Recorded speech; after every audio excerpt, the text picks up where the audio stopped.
नमो नमः. अहम शैलेश घोडके. पुन्हा एक वारं सर्वेषां हार्दं स्वागतम करोमि. महाराष्ट्र स्टेट बोर्डच्या इयत्ता 10वीच्या विद्यार्थ्यांसाठी संस्कृत विषयाचा काय सिलेबस अपडेट आलेला आहे व कोणते पुस्तकं आहेत, कुठून वाचायचं आहे, स्ट्रॅटेजी काय असेल, पेपर पॅटर्न काय असेल याची चर्चा आपण करणार आहे. म्हणजे 100 पैकी 100 गुण संस्कृतमध्ये कसे मिळवायचे याची चर्चा आपण आज करणार आहे. तुमच्या स्क्रीनवर काही विद्यार्थ्यांचे रिझल्ट आहे. 100 पैकी 100 गुण संस्कृतमध्ये मिळालेले आहेत.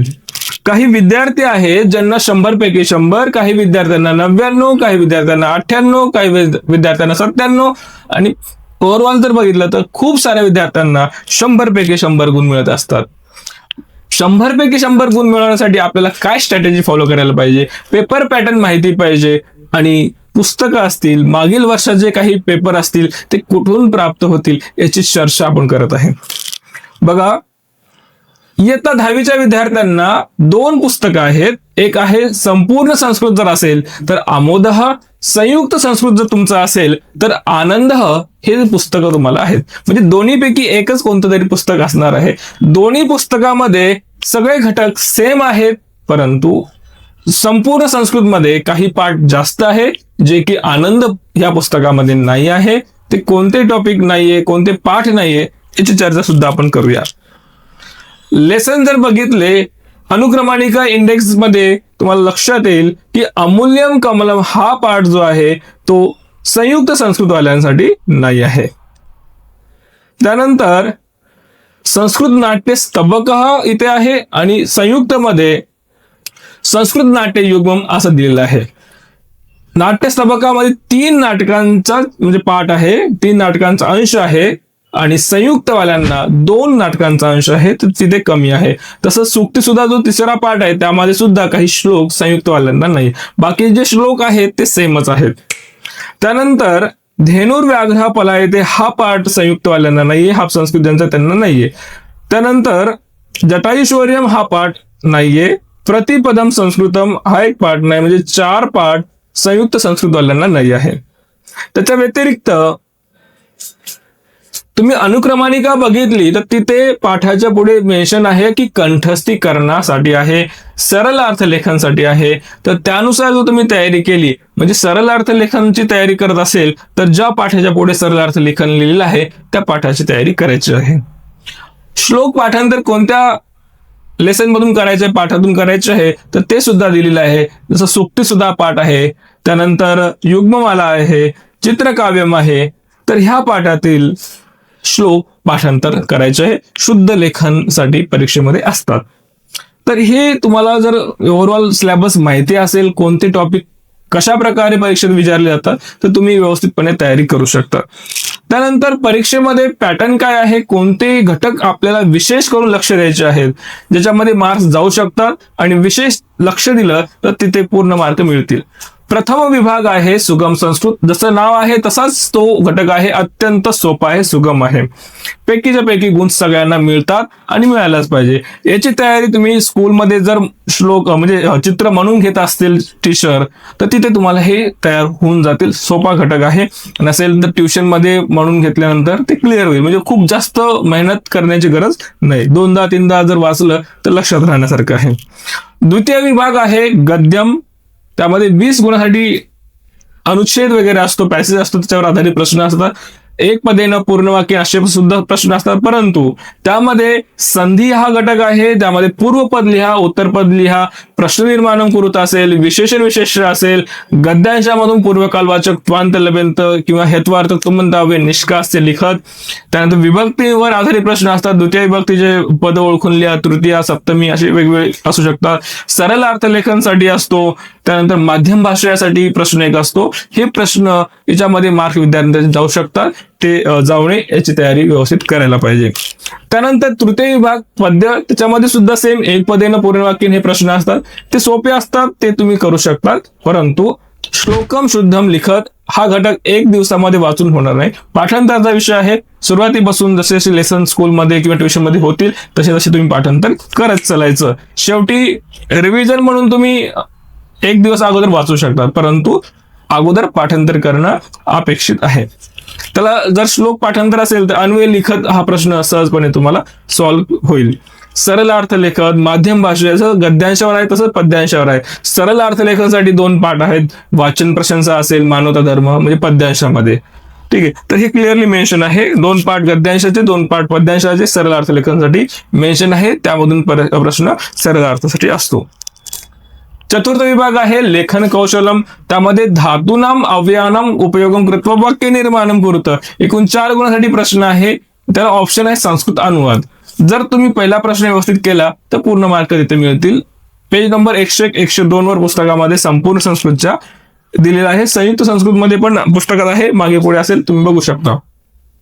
त्यानंतर निबंध लेखनम आणि त्याला ऑप्शन असतो चित्रवर्णनम. दोन्हीपैकी एक करायचा असतो. निबंध लेखन सगळे प्रेफरन्स त्याला देतात, सोपा आहे.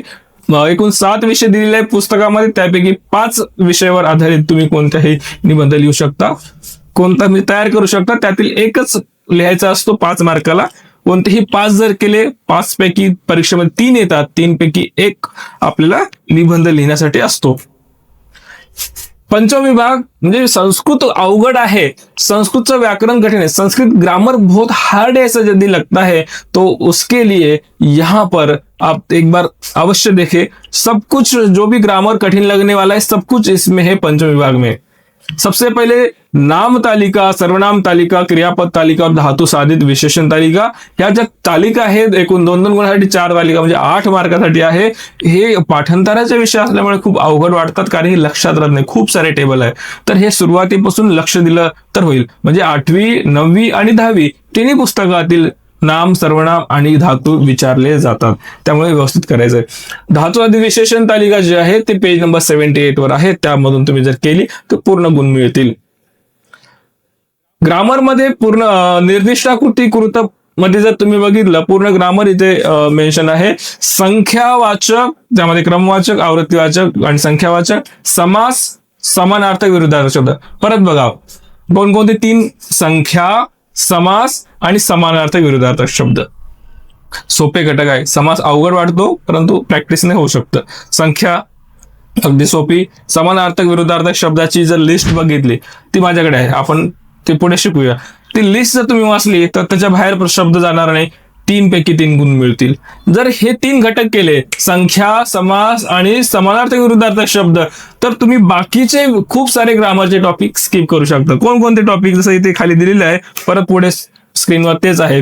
भवास्थानित्वम योजित असेल, स्मनिष्का असेल, वाच्य परिवर्तन, प्रयोग परिवर्तन, निजंत, लकार, वचन, हे खूप सारे टॉपिक आहे. हे सगळे स्किप करू शकतो जर संख्या, समास आणि समानार्थक विरुद्धार्थक शब्द हा घटक जर केला तर. म्हणजे 4 पैकी 3 प्रश्न सोडवायचे. स्टार्टिंगचे 3 केले तर 4था हा सूचनानुसार कृती करू तर तुम्ही स्किप करू शकता. परंतु व्यवस्थित आपण अभ्यास करणार आहे. तुम्हाला अभ्यास झाल्यानंतर डिसाईड करायचं की कोणतं स्किप करायचं कोणतं नाही. म्हणजे जे अवघड वाटतं ते स्किप करू शकता, जे सोपं वाटतं ते व्यवस्थित करू शकता.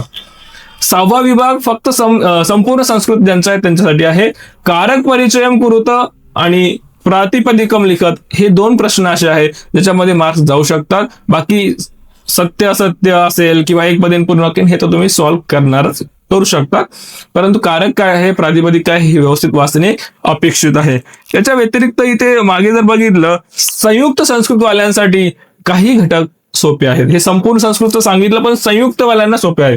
जसं नाम आणि सर्वनाम तालिका ज्या आहेत त्या वेगळ्या, म्हणजे पूर्ण लिहिण्याची अपेक्षा नाही.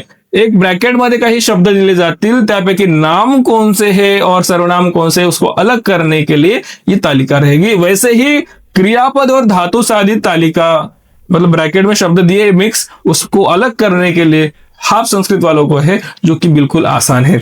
वैसे ही समानार्थक विरुद्धार्थक शब्द भी उनको हेल्पिंग बॉक्स में दिए है. मैच द फॉलोइंग, मतलब जैसे होते ऑप्शन में से ही लिखना है, वो आसान है. संयुक्त संस्कृत वाल्यांचा पॅटर्न खूप सोपा आहे. संस्कृतला पूर्ण मार्क त्यांना मिळतातच. थोडी जरी कोशिश की, थोडी भी प्रयत्न जरी केला तर लगेच तिथे पूर्ण मार्क मिळू शकतात. संपूर्ण वाल्यांना पण मिळणार, परंतु शब्दरूप, धातुरूप, श्लोक हे पाठांतर व्यवस्थित असलं पाहिजे. ग्रामर आपण शिकणार आहे, पाठांतर तुम्हाला करायचं आहे. कसं करू शकतो, कोणते महत्वाचे टेबल हे आपण वेळोवेळी शिकणार आहे. ठीक आहे. त्यानंतर बघा आता हे सगळे घटक 1 by 1 100 मार्काची तयारी जर संस्कृतची करायची असेल, स्पेशल संस्कृतची करायची असेल, तर संस्कृतचा video course, recorded course, PDF notes आणि काही डाऊट क्लिअरिंग सेशन वगैरे सगळे अवेलेबल असणार आहे या संस्कृतच्या स्पेशल कोर्समध्ये. जर तुम्हाला संस्कृत आणि बाकी विषय सुद्धा शिकायचे असेल, साइंस सीखना है, मैथ्स, SST, एक्सपर्ट टीचर के साथ यदि आपको सब कुछ प्राप्त करना है, घर बैठे ऑनलाइन मोबाइल पर या लैपटॉप पर आपको सीखना है, तो आप इजी लर्निंग की जो आरंभ 6.0 बैच है उसको ज्वाइन कर सकते. त्याला तुम्ही ज्वाइन करू शकता. या दोन्ही बॅच साठी तुम्ही इजी लर्निंगच्या चॅनलला, वेबसाईटला, ऍपला व्हिजिट करू शकता. लिंक खाली डिस्क्रिप्शन बॉक्स मध्ये दिलेली आहे. तिथून तुम्ही चेक करायचं आहे. त्या ऍपवर खूप साऱ्या PDF नोट्स अवेलेबल आहेत. मागील वर्षाचे काही क्वेश्चन पेपर अवेलेबल आहेत जे की फ्री ऑफ कॉस्ट आहे. कमीत कमी ते तुम्ही घेऊ शकता. बॅच आवडली तर तुम्ही जॉईन करू शकता. संस्कृत शिकण्यासाठी तुम्ही नक्की जॉईन करा. बाकी सब्जेक्टसाठी एक्सपर्ट टीचर आहे. तुम्ही सगळे टीचर युट्यूबला तुम्ही बघितले असतील किंवा बघायला पाहिजे. सगळे टीचर युट्यूबवर तुम्हाला दिसतील. युट्यूबला त्यांचे वेगवेगळे चॅनल आहेत. एक्सपर्ट टीचर आहे सगळे आपापल्या सब्जेक्टमध्ये. का ही बॅच जॉईन करायची? कारण की रिझल्ट सांगतो. मागील वर्षांचे काही रिझल्ट बघितले असेल तर 100 पैकी 100 असतील, 99, 98 असे पर्सेंटेज मुलांचे आलेले आहेत. चांगला स्कोर आहे. ओव्हरऑल सगळा स्कोर एकदम बेस्ट आहे. म्हणजे ज्यांचे 50 होते 50 चे 70 कसे झाले, ज्यांचे 95 मार्क होते 95 चे 100 कसे यावे, याची पूर्ण तयारी आपण इथे करून घेत असतो. बघा, जर तुम्हाला बॅच जॉईन करायला प्रॉब्लेम येत असेल तर तुम्ही काउन्सलरला कॉन्टॅक्ट करू शकता. सब्जेक्ट एक्सपर्ट टीचरला तुम्ही कॉन्टॅक्ट करू शकता. तुम्ही अगोदर बॅच जॉईन करा. टीचरशी संवाद साधू शकतो. एक्सपर्ट टीचर आहे सगळे. शुभम सर असतील, निलिमा मॅम आहे, गॅलेक्सी मॅम आहे, पार्थ सर आहे, मी शैलेश घोडके आहे, चंद्रशेखर सर आहे, फरीन मॅम आहे, कोमल मॅम आहे आणि योगेश सर आहेत. हे सगळे एक्सपर्ट टीचर आहेत. त्यांच्याशी तुम्ही वेगवेगळे सब्जेक्ट त्यांच्याकडून शिकणार आहे. जॉईन करण्यासाठी काही इन्क्वायरी असेल, प्रॉब्लेम येत असेल तर एज्युकेशनल काउन्सिलर जे आहे त्यांच्याशी कॉन्टॅक्ट करू शकता. नक्की जॉईन करा. भेटूया अशाच नवीन संस्कृतच्या स्पेशल बॅच मध्ये. तोपर्यंत धन्यवाद. पुनर्मिलामः. शुभदिनम्.